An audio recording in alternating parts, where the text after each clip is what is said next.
بسم الله الرحمن الرحيم السلام عليكم ورحمة الله تعالى وبركاته marka ugu horeysa dhamaan mudanta halkan fadhida waan salaamayaa ujeedada maanta aanu shirkan jaraa'id u qabanay waa hal qodob oo kaliya waxa halkan fadhiya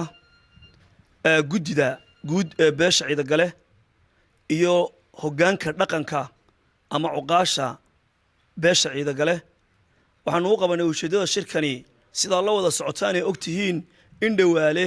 waxa muran ka taagnaa buug uu qoray wasiirka warfaafinta guri barwaaqo oo aakhirkii ku soo gabagaboobay in golaha guurtida dacwadiisu gaadho oo loo gudbiyo golaha guurtiduna uu u saaray guddi arrintaa go'aan ka gaadha oo ka garnaqda muddo dheer bay la maqnaayeen waxaanu maanta ujeeddada aanu u qabanay shirkan jaraa'id uu yahay go'aanku muddadii uu ku soo bixi lahaa waxaad moodaa inuu dhaafay runtii waxaanu baaq u diraynaa golaha guurtida iyo guddoomiyaha golaha guurtida guddigii la saaray arrintaa inay go'aan ka soo saaraan waayo golaha guurtidu waa marjaca dhaqan ee loo noqdo markii arrimaha noocaasi ay yimaadaan waxaanu ku adkaynaynaa oonu ka codsanaynaa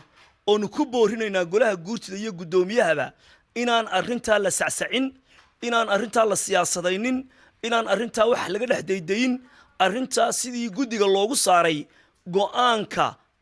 ay xaqa ah ee ku habboon gari laba qof ka wada qodisay in laga soo saaro intaasaanu ku boorinaa si ummaddu iyo mujtamaca wada degan ee walaalaha ay u kala nabad galaan intaasaan ku soo ururinayaa waxaan ku soo dhawaynayaa afhayeenka guddiga beesha ciida gale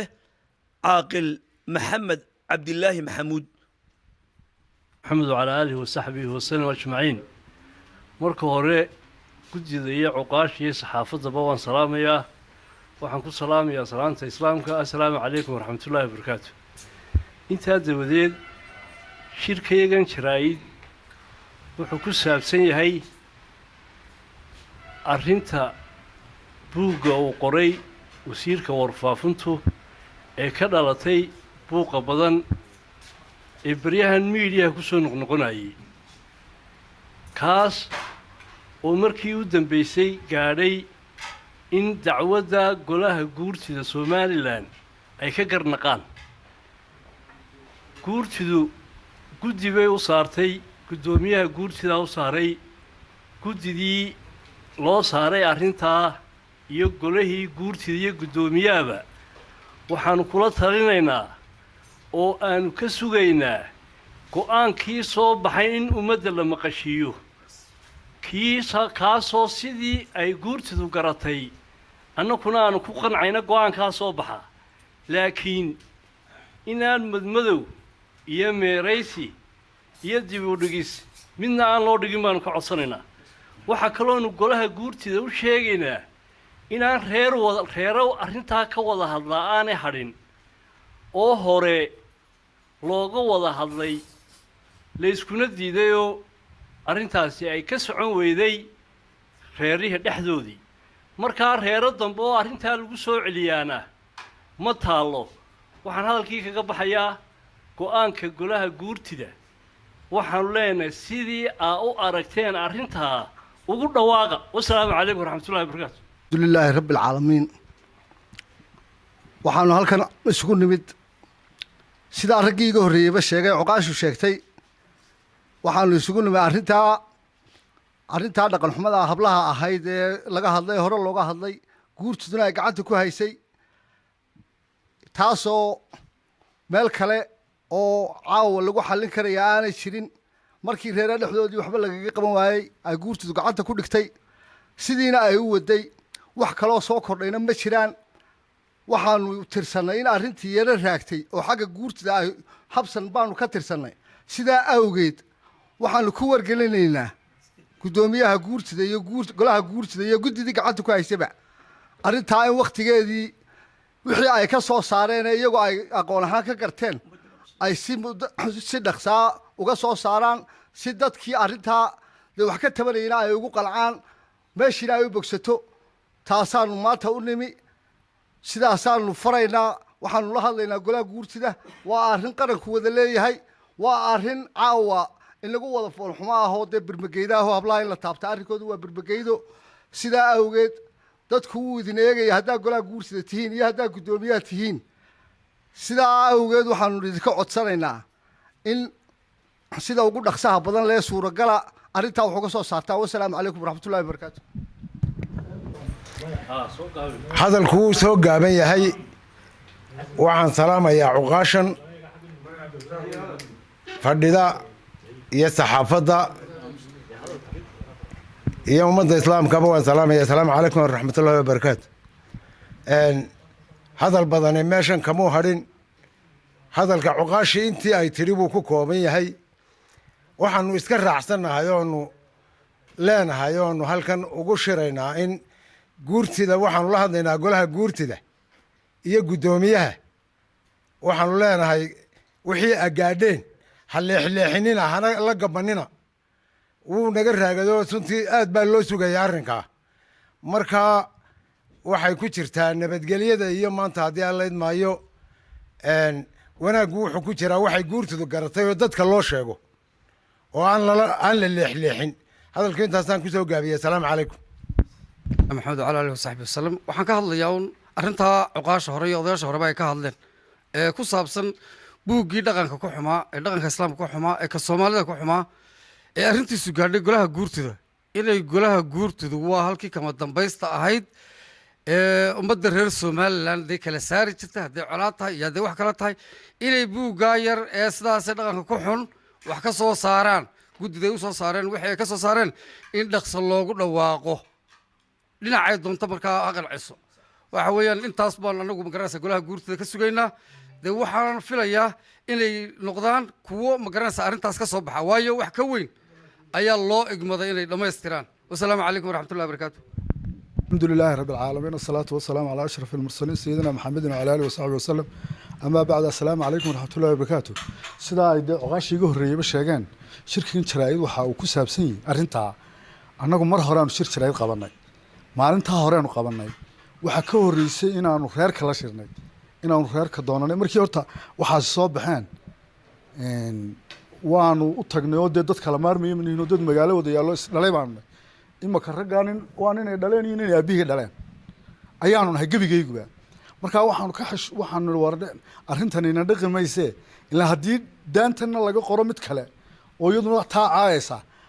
caayadaasi anigana taa hore imika way gu taallaa dee inantaydii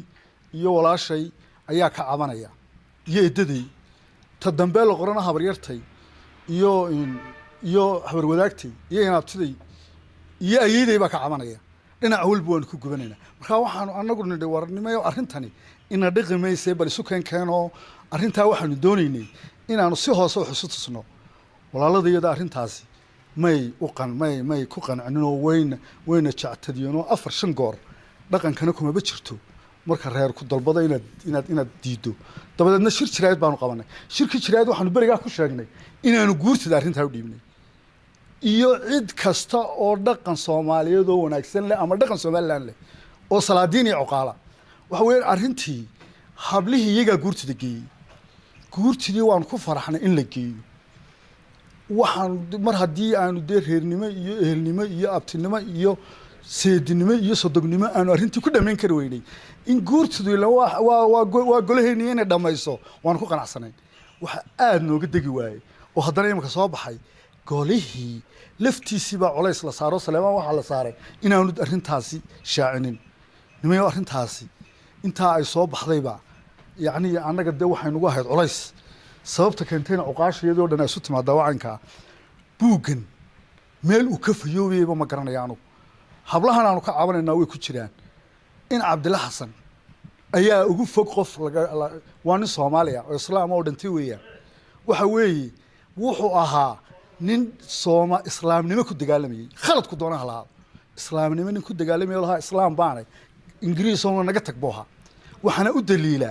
buugiisii waa la hayaa gabiyadiisii wanaagsanaa waa la hayaa kuwan xumaan kuwiisii wanaagsanaa waa la hayaa waxa la hayaa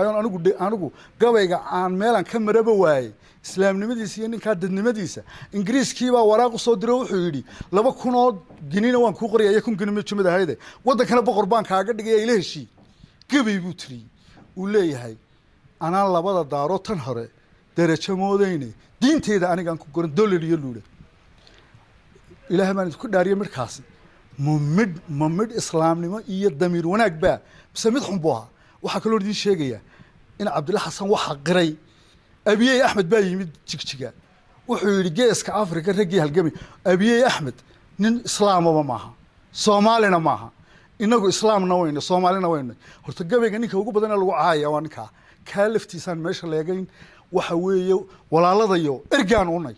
waxa weeye kan inagama fogo waa walaalkeen waxa weeye waxa ku xun war hadduu xataa khalad sameeyey ha ka daba tegina wanaagiisii sheega waxaan leeyahay buuggaasi meel uu fayooyo ma garanayo hablii soomaaliyeed oo dhan buu caayaya qaabka uu leeyahay cabdilla xasan ba gabaygu tiriye waa aragteen kuwan waa arkaysaa waxaan leeyahay war nimayo damiirka wanaagsan ha shaqeeyo saleebaanna waxaan leenahay weli maan maqal intaa guurtidu jirtay go-aan la soo saaray oo reer culays saaro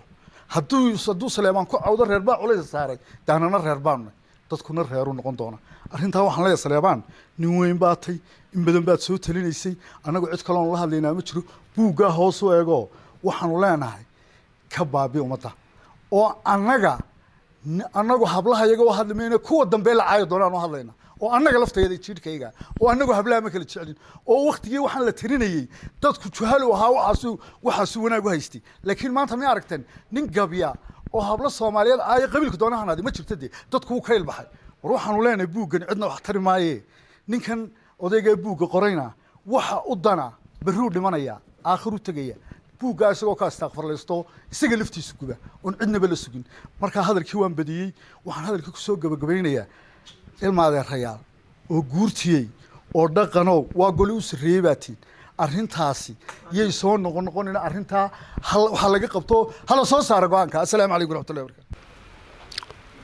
odayaasha akhyaarta ee halkan fadhiya saxaafadda inta shirkan ka soo qayb gashay iyo inta iga dhagaysanaysa baalka iga daawanaysaba waxaan ku salaamayaa salaanta islaam assalaamu calaykum waraxmatullaahi wabarakaatu salaan kadib mahad ilaahay baa iska leh dhammaanteed taxawayaanka ka dhacaysa iyo binaadanka ka dhacaysa mahad dhammaanteed ilaahay baa iska leh